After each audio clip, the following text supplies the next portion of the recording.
Bakit professional networker? Kasi ako po yung tipo ng estudyante na hindi ko na po na-experience mag-apply. Hindi ko na na-experience na maghanap ng trabaho, gumawa ng resume, pumila sa mga job fair. Hindi ko po siya naranasan. Bakit? Estudyante pa lang ako dati, clear na sa akin na magne-network talaga ako. Estudyante pa lang ako, nung nakatikim ako ng konting income, sabi ko sa sarili ko, pag graduate ko, ito na talaga yung gagawin ko. Kaya simula 2010, until sa panahon na to, full-time ko pong ginawa ang business. Kaya yung mga kinukwento po ditong result, legit po yan. Kaya mo rin gawin yan. Pwede ka rin magkakotse, pwede ka rin makapag-travel, pwede kang kumita ng milyon, pwedeng magbago ang buhay mo sa madaling salita. Bakit? Sample. Ayan, tingnan niyo po itong mga nangyari dito. Halo-halo na yan. Nagkaroon ako ng 4 na sasakyan, magandang income, nakapag-travel, nagkaroon ng mga award, nakapasok ng Easy Top 50. To make it short, yung tao pong nagsasalita sa harapan nyo dati ay isang dating estudyante lang din. Kaya nga kung ikaw ngayon, maganda yung kalagayan ng buhay mo, then mas maswerte ka. Kung ikaw nang galing ka sa maayos na buhay ng pamilya, then mas maswerte ka. Kasi, dati ka lang may edge. Kasi dito po sa business natin, to be honest, hindi po tinatanong kung matalino ka ba o bobo ka, hindi siya tinatanong. Hindi dito tinitingnan kung maganda ka ba, gwapo ka ba, pangit ka ba, or ano ba, walang tinitingnan. Ang tinitingnan dito, may pangarap ka bang tao? O, tingnan mo nga ulit yung katabi mo, mukha bang may pangarap yan? May pangarap ka dapat. Bakit imaginein mo, pangarap na nga lang, wala ka pa, kawawa ka naman. Diba? Yun ang problema minsan sa tao eh. Pangarap na nga lang, masyado mo pang tinitipid as if may bayad na agad pag nangarap. Kasi ako dati, 19 years old, nung narinig ko na pwedeng yumaman dito, then, game ako. Pwedeng yumaman eh. Diba? Kasi imaginein mo, pag-graduate mo, ganun din naman ang gagawin mo, maghahanap ka ng pagkakakitaan. At kung kikita ka, ano ba talagang gusto mo? Malaki o maliit? Malaki. Ang tanong, bakit ka pumayag sa minimum ngayon? Gusto mo pala ng malaki. Tama?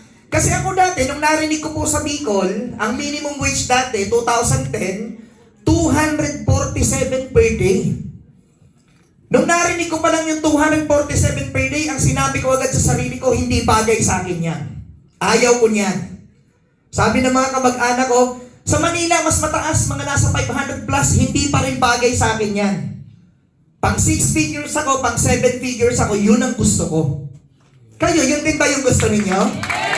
Then, yung gusto ninyo, nandito po sa opportunity na pinakikinggan nyo ngayon. Diba? Yung pinapangarap mong buhay, pwede po siyang mangyari dito sa opportunity pinag-uusapan natin ngayon. Kaya nga yung sponsor mo ngayon, okay naman, tapigin mo, pasalamatan mo, thank you.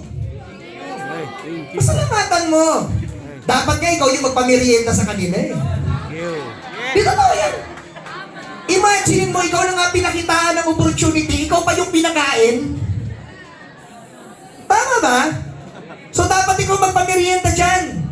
Kasi baka kung hindi mo to nakita, okay ka na. Sa kung ano mang buhay ang meron ka ngayon. Okay. So next, ito lang po yung gustong i-share sa inyo before ako matapos. Okay? So, marami nang naging kwento kanina, marami ng success stories ang narinig nyo. Then, ito yung gustong i-share sa inyo. Kahit gaano kaganda yung business na nakita nyo ngayon, kahit gaano ka-inspiring ang kwento ni Reggie Malate and ni Harold Sandrino, pag ito dumaan sa utak mo ngayon, lahat ng yan ay baliwala. Kaya nga siya tinawag na opportunity killers. So unahin natin, pride. Ito po yung kadalasan na pumapatay sa pangarap ng tao. Diba? Paano ko yung nasabi? Nung estudyante po ako, ang dami kong presenta ng business. Ultimong mga profesor ko dati, presentan ko ng business. Ang sagot lang nila sa akin, Sandro, hindi ko linya yan. Di ba? Hindi ko linya yan, hindi ko gusto yan, ayaw ko yan. Di ba? Kasi ang mindset, ano na lang sasabihin sa akin, Sandro, ng mga kaibigan ko? Professional ako, tapos magne-networking ako. Tama? Eh ako ng time na yun, para akong nasaktan. Sabi ko, masama ba talagang mag-business? O dala lang din talaga ng pride? Alam mo, sa totoo lang, kung ito po ay isa sa mga iiral sa'yo ngayon, uunahan na kita kapatid, hindi healthy yan sa'yo. Bakit? Anong pinakamasakit minsan? Alam mong hindi okay buhay mo. Alam mong kinakapos ka, alam mong short ka, pero dahil sa pride, hindi mo nakikita yung opportunity nasa harapan mo na. Tama? Bakit? Minsan, manager na ako eh. Supervisor na kasi ako, bro. O tapos, problema pa rin ang pera. Tama? Ngayon, ano yung point? Very simple. Kung ito lang naman yung pumipigil sa'yo, pride, pwede mo na munang itabi yan. Bakit? Mas mahalaga ang laman ng bulsa kaysa sa pride. Sa panahon ngayon. Okay? And doubt, normal po yan na magdududa ka. Kasi tao tayo eh. Ultimo ako naman, nagduda din naman ako dati. Ano yung duda ko dati? What if hindi ito totoo? What if scam to? What if illegal? What if walang sumali? What if walang mag-join? Lahat ng what if ko dati, puro negative.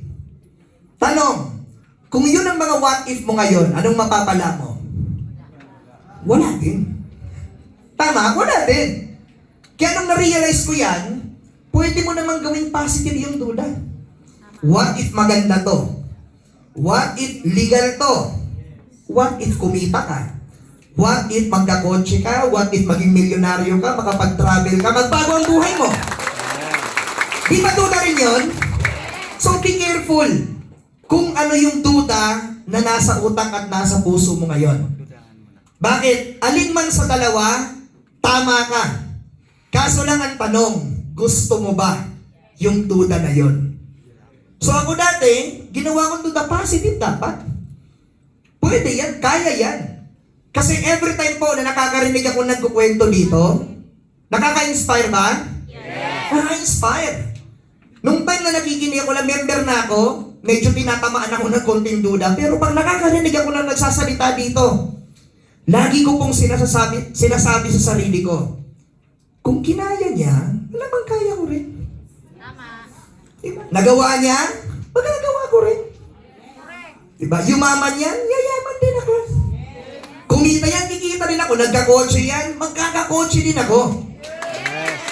Kung ganun ang mindset mo, maniwala ka sa akin, magsisipag ka ng sagad na sagad para mangyari yan. Okay? Number 3, no money. Sandro, wala kasi akong pera. Di ba? May ganun reason? Sandro, maganda sana yung business. Tatanggalin ko na yung pride ko, tatanggalin ko na yung duda ko, pero wala akong pera. O, dahil sa mga first timer, sino dito ang problema yung pera? Taas ang kamay. Sige, taas ang kamay. O, wala nakakahiya dyan. May hindi pa nagtataas ng kamay. Gusto kong ituro ko pa kayo? Taas po kayo ng kamay, wag po kayong mahiya. Yan. Okay? Alam niyo kung bakit ko tinanong yan? Majority po ng naiimbitahan dito, wala talagang pera. Tingnan mo yung katabi mo. Mukha bang walang pera din yan dati? Yes. But even me, nung nakita ko po yung business na to, wala din po talaga akong pera. Can you imagine, 19 years old na estudyante, ang baon 100 pesos per day? Paano ka magkakaroon ng ganong kalaking puhunan? Ngayon ang tanong, paano ka nakasali, Sandro? Eh wala ka naman palang pera. Very simple. Ang pinairal ko po dito, paraan kesa dahilan. But whether you like it or not, kaya mong gumawa ng paraan kung naiintindihan mo para saan yung paraan na yun. Ako po sa totoo lang, sa tagal ko na nagsasalita sa harap, sa dami na ng taong kinausap ko, isa lang ang pinaka-realization ko. Kung hindi mo naiintindihan, bakit ka gagawa ng paraan, hindi ka talaga gagawa ng paraan. Pero kung naiintindihan mo, para saan yung paraan na yan, magagawa mo siya. So parang sample ako, wala talaga akong pera. Ang pinaka-discarding ginawa ko, tinanong ko muna yung sarili ko, ano yung mga possible? Manghingi, malabo. Magbenta, malabo pa rin. Estudyante ako eh. Magsangla, hindi pa rin pwede. Bakit? Pag estudyante ka, ultimong underwear mo, nanay mong bumili. So wala ka talaga maibibenta, wala ka maisasangla, wala din ang mahingian. Ang only option na meron ako ng time na yon, mangutang. Sino mo ang nakarinig na ng salitang utang? Oh. Yun. Di ba narinig nyo na yung salitang utang? Yes, ang tanong, sino ang naka-experience ng mangutang? Taas ang kamay. Oh, majority. Di ba? Kaso ang tanong, para saan ka dati nangungutang? Birthday, fiesta, baka yung cellphone ng hawak mo ngayon, utang yan eh. Ang banda. Hindi ko sinabing ikaw yun. Di ba? So, sanay tayong mangutang. Kaso ang problema natin minsan, natatakot tayong mangutang pag tungkol sa opportunity ang pinag-uusapan. So ano ba talagang gusto mo? Di ba? Ano ba talagang plano mo sa buhay mo? So ako nung time na yan, dediretsuin ko po kayo, nangutang po ako sa iba't ibang tao. Di ba? Bakit ako nangutang sa iba't ibang tao? Gusto ko talagang sumali. Gusto kong magbago yung buhay ko. And at the same time, nakita ko yung sarili ko na yayaman ako sa business na to pag gumawa ako ng paraan. Oh, kayo nang tatanungin ko, sa mga first timer na nandito, nakikita mo ba yung sarili mo na pwede ka rin yumaman? Yes! Talaga? Yes! O then mamaya, gagawa ka na ng paraan. Yes! Diba? Ngayon, fear, takot. Again, normal po yan. Normal na matakot, especially kung first time kang nakapag-attend sa ganitong klaseng opportunity. Pero ito po yung pinakamalaking tanong ko sa lahat ng takot. Kailan mo lalakasan ang loob mo alang-alang sa pagbabago ng buhay mo? Kailan? Kung kailan hindi mo na kaya? Di ba? Kung kailan talagang lubog ka na, doon ka lang maglalakas ng loob? Hindi pwede. Bakit? Kung bakit nandito ka ngayon, ibig sabihin may purpose po yan. Paano klase kung bakit nandito ka ngayon? Kasi pwede namang hindi ka pumunta ngayon eh. Pwedeng busy ka. Pwedeng inintiyan mo lang yung nag-invite sa'yo. Pero the moment na nandito ka ngayon, maniwala ka sa akin, dalawa lang po yung rason na pwedeng meron ka. It's either kailangan mo to, or gusto mo to. Alin ba sa dalawa? Kasi ako nung time na nakita ko to, yung rason na yun, parehas yung rason ko. Gusto ko, dahil gusto ko talagang yumaman. Kailangan ko, kasi hindi talaga okay buhay namin dati. So ikaw, hindi ko alam kung anong reason na meron ka. Pero ito yung lagi mong tatandaan, especially po sa mga nagtatrabaho, na ang problema mo, medyo kapos ang sahod, kulang. Ang solusyon po dyan, hindi magreklamo. Ang solusyon po dyan, hindi manisin ng ibang tao, ng gobyerno, ng kung ano-anong sisisihin. Tandaan mo, pagkapos ka, ang sagot dyan, magdagdag ka ng pagkakakitaan. At ito pong pinag-uusapan natin ngayon, dagdag po ito ng pagkakakitaan para sa'yo, para sa pamilya mo, at para sa pangarap na gusto mong ma-achieve sa lifetime na to. Clear ba yan? Okay, with that, maraming salamat po sa inyo. But before that, tawagin ko po muna